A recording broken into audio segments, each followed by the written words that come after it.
ఓం శాంతి 23/1/2026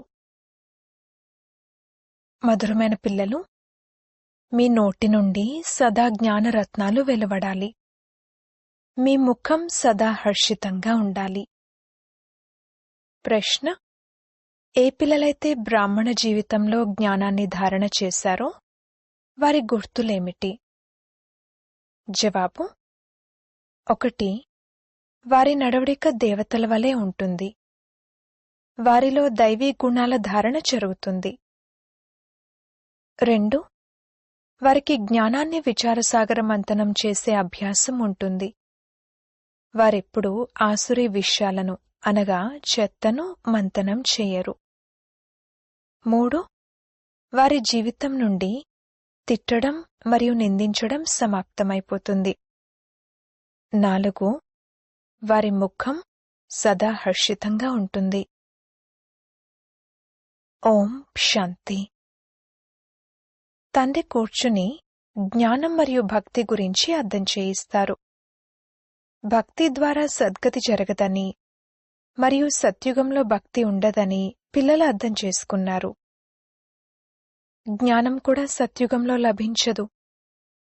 శ్రీకృష్ణుడు భక్తి చేయరు, అలాగే జ్ఞానమురళిని మోగించరు. మురళి అంటేనే జ్ఞానాన్ని ఇవ్వడము. మురళీలో ఇంద్రజాలం ఉందని గాయనం కూడా ఉంది కదా, కనుక తప్పకుండా ఏదో ఇంద్రజాలం ఉంటుంది కదా. కేవలం మురళిని మోగించడం అంటే సాధారణ ఫకీర్లు కూడా మోగిస్తూ ఉంటారు. ఈ మురళిలో జ్ఞానం యొక్క ఇంద్రజాలం ఉంది.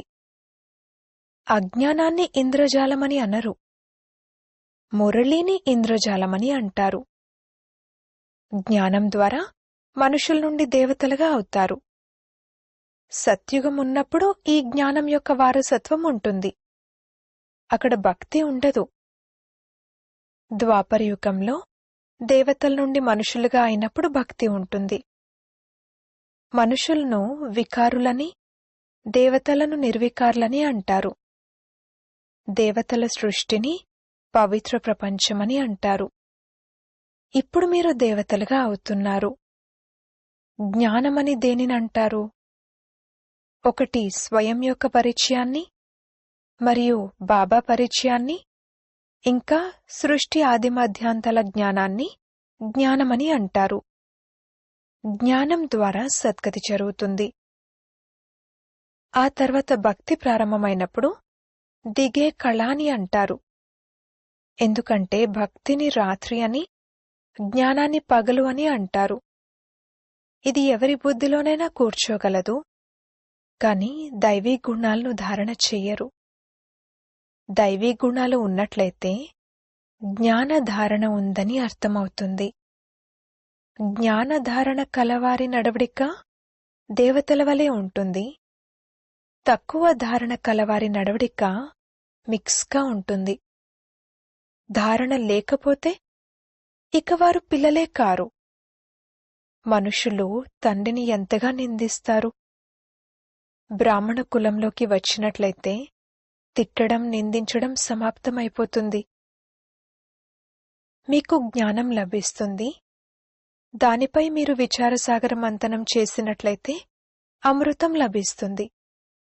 విచారసాగర మంథనమే చేయకపోతే మరి దేని మంథనం జరుగుతుంది? ఆసురీ ఆలోచనల మంథనము. దాని నుండి చెత్తే వెలువడుతుంది. ఇప్పుడు మీరు ఈశ్వరీయ విద్యార్థులు.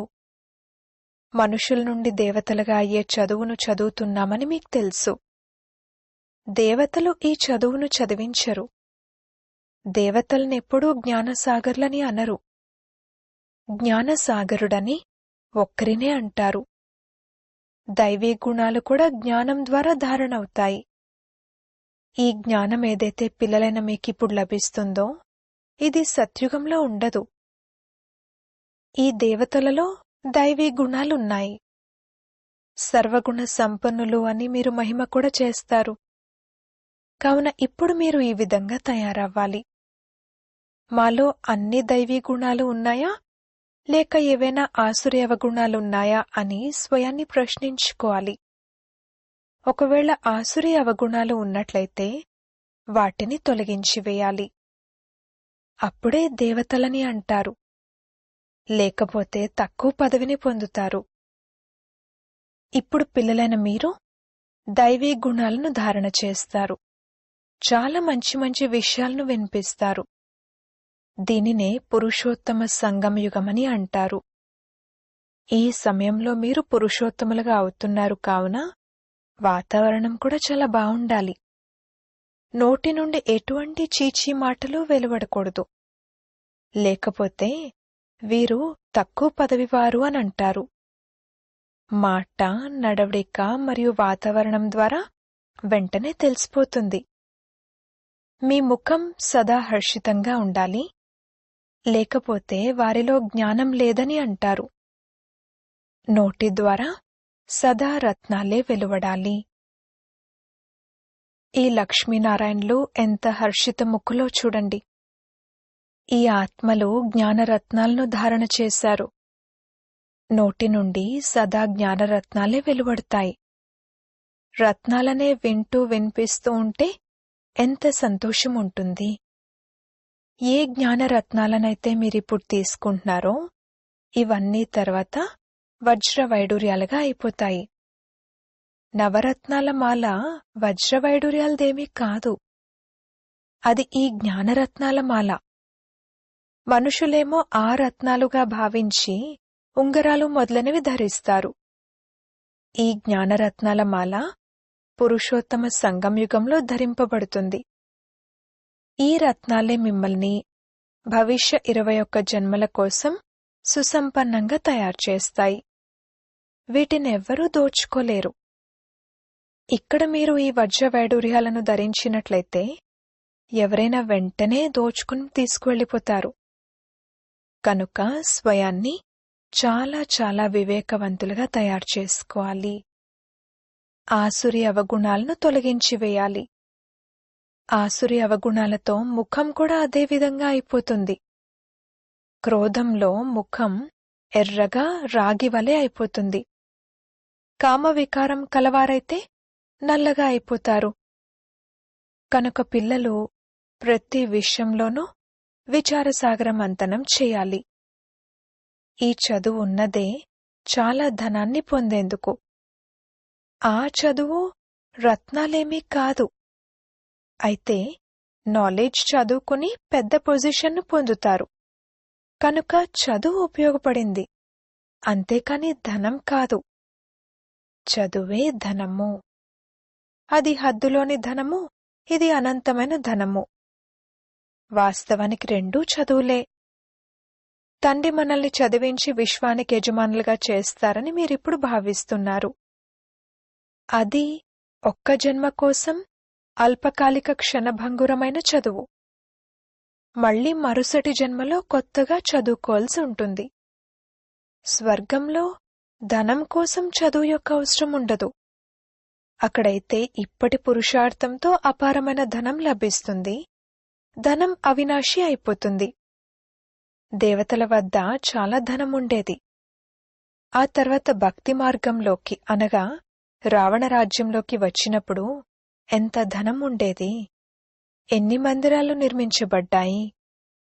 ఆ తర్వాత ముసల్మాన్లు మొదలైన వారు వచ్చి ధనాన్ని దోచుకున్నారు. ఎంత ధనవంతులుగా ఉండేవారు. ఈనాటి చదువులతో ఎవ్వరూ అంత ధనవంతులుగా అవ్వలేరు. మనం ఇంత ఉన్నతమైన చదువును చదువుతున్నామని, దానితో వీరివలే దేవీదేవతల వలె తయారవుతామని మీకిప్పుడు తెలుసు. కనుక చదువు ద్వారా మనుషులు ఏ విధంగా తయారవుతారో చూడండి. పేదవారి నుండి షావుకార్లుగా అవుతారు. ఇప్పుడు భారత్ కూడా ఎంత పేదగా ఉంది.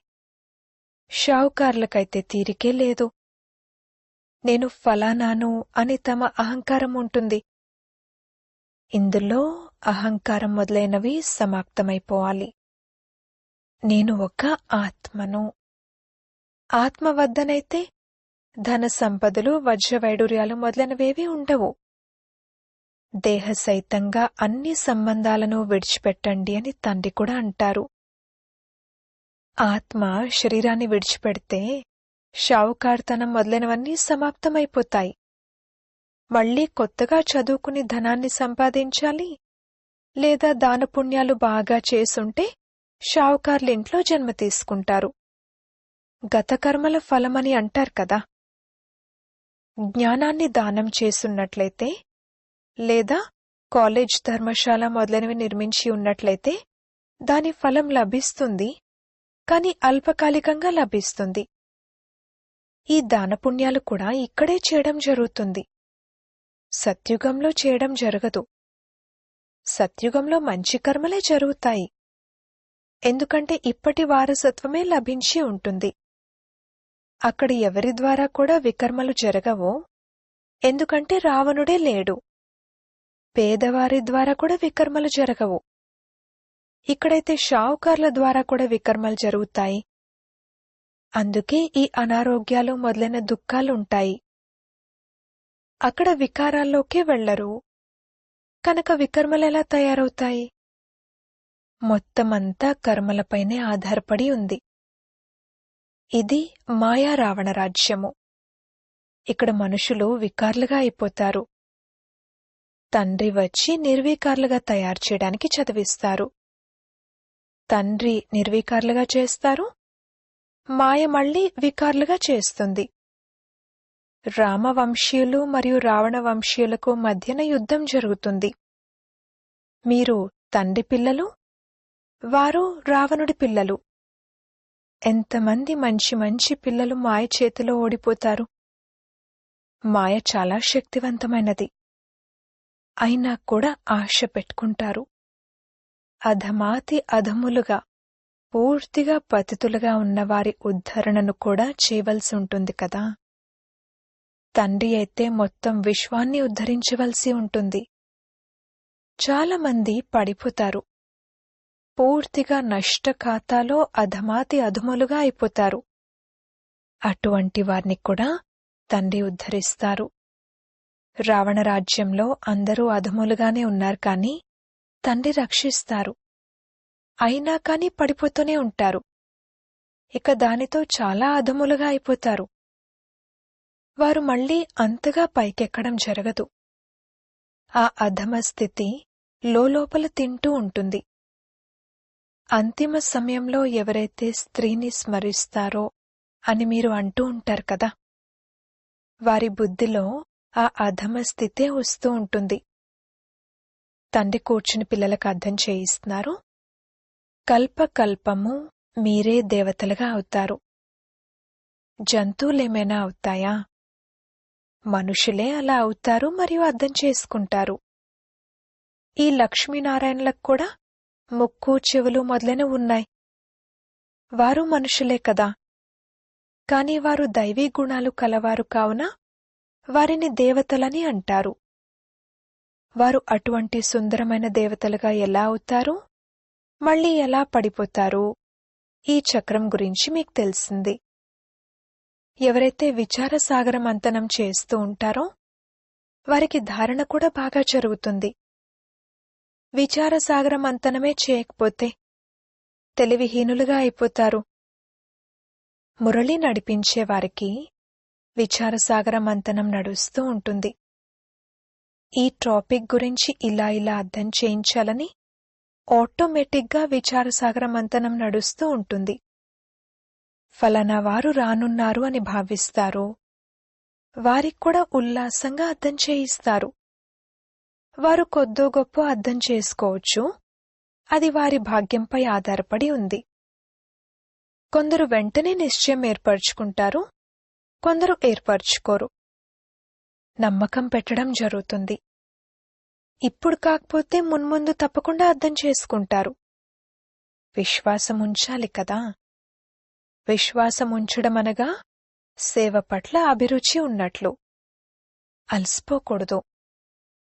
ఒకవేళ ఎవరైనా చదువుకుని మళ్లీ అధములుగా అయినట్లయితే, అప్పుడొచ్చినట్లయితే వారిని తప్పకుండా విజిటింగ్ రూంలో కూర్చోబెడతారా, లేదా వెళ్ళిపోమ్మని చెప్తారా?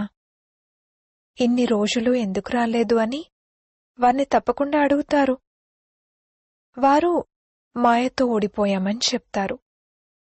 అలా ఎంతోమంది వస్తారు. జ్ఞానం చాలా బాగుంది కానీ మాయ ఓడించేసింది అని భావిస్తారు. స్మృతి అయితే ఉంటుంది కదా. భక్తిలోనైతే ఓడిపోవడం మరియు గెలవడం అనే మాటే ఉండదు. ఈ జ్ఞానం ధారణ చేయవలసింది. ఇప్పుడు మీరు తండ్రి ద్వారా సత్యమైన గీతను వింటున్నారు. దీని ద్వారా దేవతలుగా అవుతారు. బ్రాహ్మణులుగా అవ్వకుండా దేవతలుగా అవ్వలేరు. క్రిస్టియన్లు, పార్సీయులు, ముసల్మాన్లలో బ్రాహ్మణులుండరు. ఈ విషయాలన్నింటినీ ఇప్పుడు మీరు అర్థం చేసుకుంటారు. భగవంతుణ్ణి స్మృతి చేయాలని మీకు తెలుసు. భగవంతుణ్ణి స్మృతి చేయడం ద్వారానే రాజ్యాధికారం లభిస్తుంది. మిమ్మల్ని ఎప్పుడు ఎవరు కలిసినా కానీ వారికి భగవంతుణ్ణి స్మృతి చేయమని చెప్పండి. భగవంతుడినే ఉన్నతమైన వారు అని అంటారు. వేలుతో భగవంతుడి వైపు సూచిస్తారు కదా. భగవంతుడిని ఒక్కరే అని కూడా అంటారు. భగవంతుడు ఒక్కరే, మిగిలిన వారంతా వారి పిల్లలు. తండ్రి అయితే సదా భగవంతుడిగానే ఉంటారు. వారు రాజ్యం చెయ్యరు. వారు జ్ఞానాన్ని కూడా ఇస్తారు, తమ పిల్లలుగా కూడా చేసుకుంటారు. కావున పిల్లలు ఎంత సంతోషంలో ఉండాలి. బాబా మనకు ఎంత సేవ చేస్తున్నారు. మనల్ని విశ్వానికి యజమానులుగా చేస్తారు. కాని వారు స్వయం ఆ కొత్త పవిత్ర ప్రపంచంలోకి రారు. పావన ప్రపంచంలో వారిని ఎవరూ పిలవనే పిలవరు. పతితులే పిలుస్తారు. వారు పావన ప్రపంచంలోకొచ్చి ఏం చేస్తారు? వారి పేరే పతిత పావనుడు కావున పాత ప్రపంచాన్ని కొత్తదిగా తయారు చేయడం వారి డ్యూటీ. తండ్రి పేరు శివ మరియు పిల్లలను సాలిగ్రామాలని అంటారు. వారి పూజ జరుగుతుంది.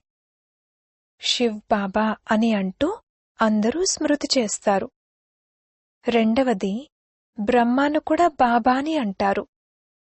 ప్రజాపిత బ్రహ్మ అని చాలామంది అంటారు కాని వారి గురించి యథార్థ రీతిలో తెలీదు. బ్రహ్మ ఎవరి సంతానము? పరంపిత పరమాత్మ శివుడు వారిని దత్తత తీసుకున్నారని మీరంటారు. వీరు శరీరధారి కదా. ఆత్మలందరూ ఈశ్వరుని సంతానము. ఆత్మలందరికీ తమ తమ శరీరాలున్నాయి, తమ తమ పాత్రలు లభించి ఉన్నాయి. అది అభినయించవలసిందే. ఇది పరంపరగా కొనసాగుతూ వచ్చింది.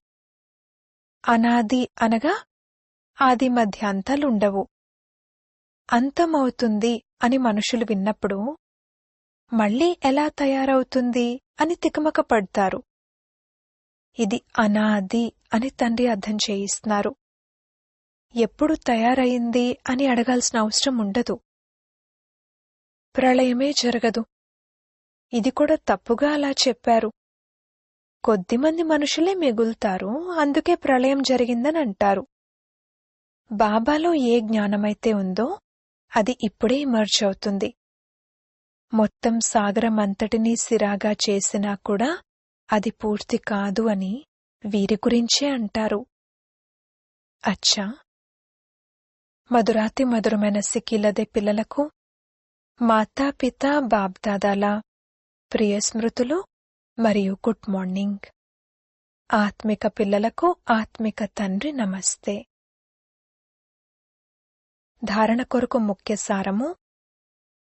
మొదటి పాయింట్, మీ హర్షిత ముఖం ద్వారా తండ్రి పేరును ప్రసిద్ధం చేయాలి. జ్ఞానరత్నాలనే వినాలి మరియు వినిపించాలి.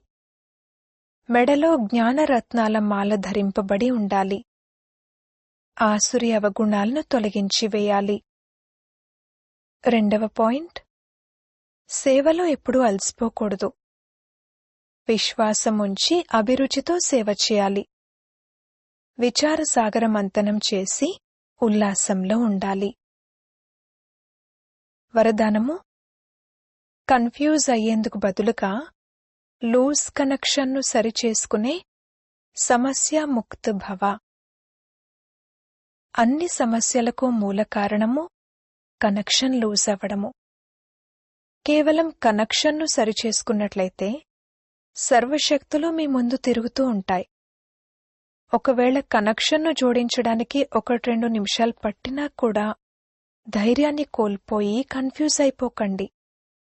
నిశ్చయం రూపీ పునాదిని చలింపచేయకండి. నేను బాబాకు చెంది ఉన్నాను, బాబా నావారు. ఈ ఆధారంతో పునాదిని పక్కా చేసుకున్నట్లయితే సమస్యాముక్తులుగా అయిపోతారు.